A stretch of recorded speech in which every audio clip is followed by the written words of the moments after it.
Osaka is a vibe and a half, man. Like, no other place has the same kind of energy, the same kind of vibe. The night's alive, fun times everywhere that you can possibly go. I mean, Tokyo is Tokyo, but Osaka's definitely Osaka. And even in Osaka, we've been able to make a name for ourselves. It's really close to everything that's going on in the city, with the lights, all the vibrations, this, that, and the third. Subterra is its own special space. It's not the largest space, and it's not the most well-known space, but it definitely will be. Right underground. It's the kind of place where you can kick back, relax, enjoy with your friends, or make new friends, appreciate underground art, underground music, and so on. As soon as you come through that door, you're gonna feel love, heard, and appreciated, and have a night that you'll never forget.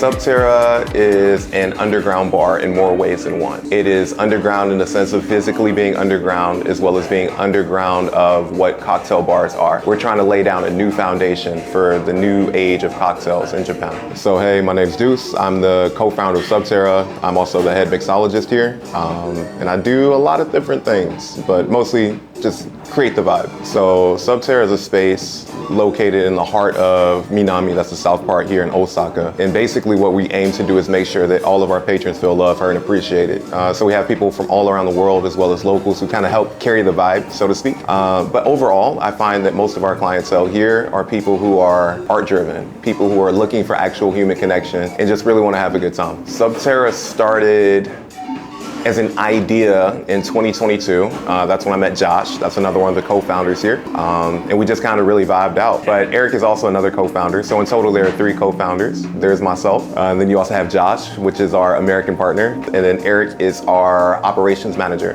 So he's responsible for a lot of the back-end stuff that people rarely see, like boring stuff like taxes, computers, and just stuff I honestly don't want to deal with. He has the vision. I make it tangible. There's a lot of things that, there's a lot of ideals and ideas like that come to both of our heads. And I'm a very pragmatic and realistic person. So I'll take all the ideas that we have and then try to fit it into what we can do.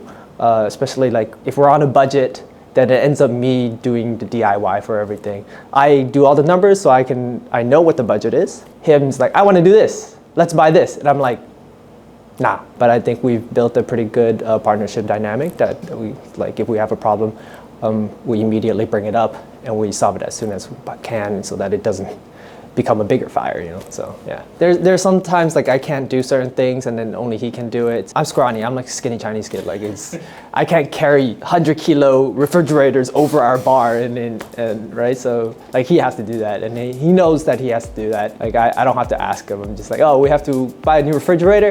Does not be like, we have to figure out who's doing this right now, yeah. So this is the floor. This is where the majority of our customers will actually sit down and enjoy their drinks at. So we have a pretty vast collection of art pieces from people who have helped make Subterra what it is today. For example, we have some of these photographs taken by Ellie, one of our really good friends. And what she does is she goes around to different raves and just takes pictures of people. And it kind of sets the tone for other people to kind of imitate the art that they see. So I really like to support local artists, whether they're professional artists or not. So this is actually a piece that I found of a kid just outside doing graffiti on a wall. And I was like, hey bro, you don't have to do that outside. You can come inside. I've had people actually ask me like how to find this artist, but the only thing I have is his tag because I didn't get any of his information. I just like, hey, here you go. Here's a couple bucks. Keep doing art, keep doing you. This piece, it was done by Mato. He's done a couple pieces, so this isn't the first time you're gonna hear his name. But this was probably the 2nd or 3rd mural that he did in the location. But his first project is actually probably our most memorable project, just Vibing Girl, as he calls it. So I think it really encompasses everything that we're doing here at Subterra. There's music, there's art, there's color, and it's just like you're in your own world. And that's kind of the vibe that we try to set here at Subterra as well. We're really, really lucky. We have lots of people that come in from all around the world. So this is a lot of industry people or people in Osaka that are really important to us. They leave stickers, they leave signatures.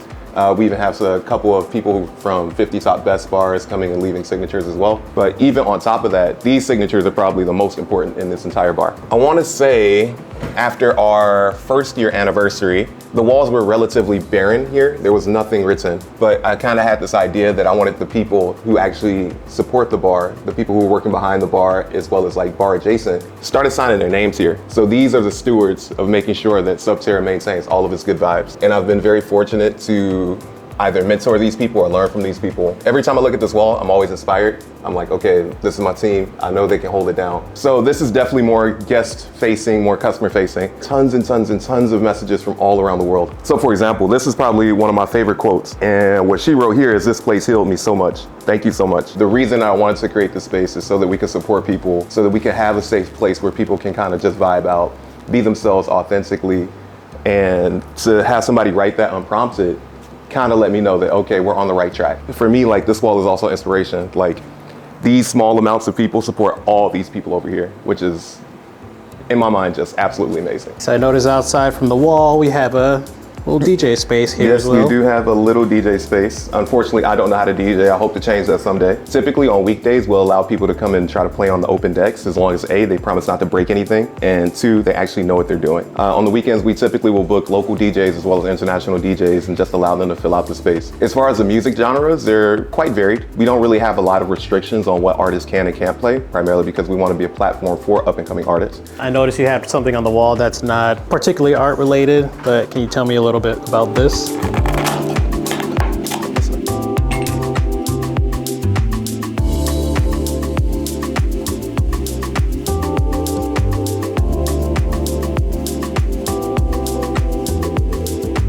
So this is a Shinsekai. This is my first original cocktail. I named this after one of my favorite neighborhoods of all time. A couple years ago, it used to be not the greatest neighborhood in the world. Recently, it's really picked up and it's become a really nice place, but it still has like this negative connotation. So when I was coming up with the concept for this cocktail, so Shinsekai means new world, and it's based on an old fashioned. So putting those two ideas together, using an old drink platform, but with a slightly different DNA, I was able to come up with this cocktail. On the nose, a little smoky, which could be a little bit apprehensive for a lot of people, much like the neighborhood of Shinsekai. Once you get into it, you see how light and bright it is, just like the people in Shinsekai. We are really raising the bar, so to speak, when it comes to having new age mixologists and bartenders come into the scene. So our general manager, Dee, who's an amazing bartender in her own right, and she's been working on a couple things herself. Let me go ahead and drink that. Oh, you're still, all right, come on.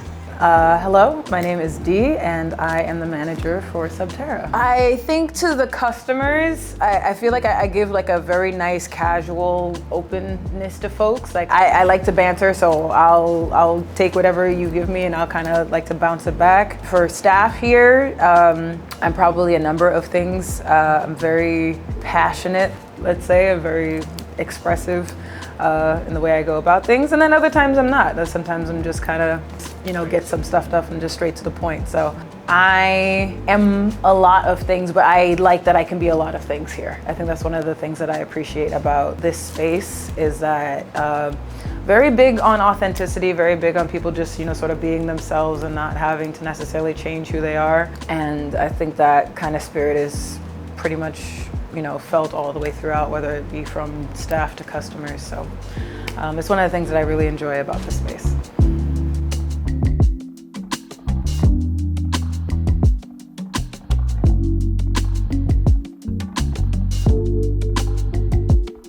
So this is Montego Bay. It is named after the coast where my grandfather lives currently. What I kind of bring to the spirit of bartending is it comes from my culture.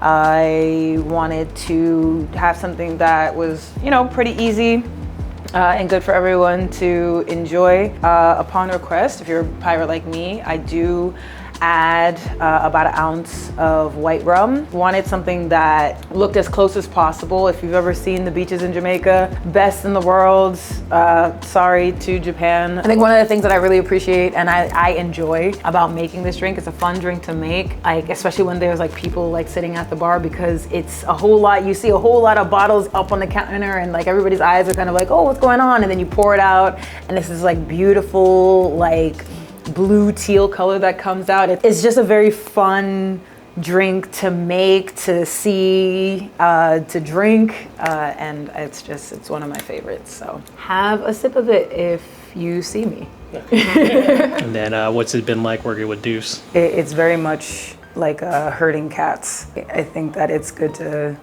let Deuce kind of like run and do things, and then sometimes it's sort of like, oh, don't go over that fence, or oh, we can't go with this. It's like, oh, there's a hole, there's a ditch over there, don't go there. I think being able to sort of like rein it in and kind of guide it towards without necessarily, you know, trying to rein him back, because, you know, having that, you know, curiosity, being able to be inspired, being a creative, having that freedom to explore, I think is important for growth. I think the minute that you stop being curious, the minute that you stop asking questions is when it's really hard to grow as a team, and that's one thing we're really trying to work on. What is your favorite aspect of Subterra? My favorite aspect of Subterra, that we are so uniquely us, right? Like, you can go to a lot of different bars and they all have their own DNAs, but Subterra lives, breathes what I am as a person, what a cocktail bar could be, and it's mostly just the true expression of all the people that have come through and helped us along the way. There's no single person that I can attribute anything to. I appreciate the team that we've built. I appreciate the clients that come through. I appreciate the people that leave us negative reviews and help us get better at what we do. So it's a whole ecosystem, and I truly appreciate it. Come drink, come chill, come vibe. Like, we don't bite unless you like that. Nah, let me stop. But no, in all seriousness, like, we are a space for everybody. You know, whether you're here alone, whether you're meeting up with people for the first time, whether you don't know anything about the city, like, Subterra, we got you from the ground up.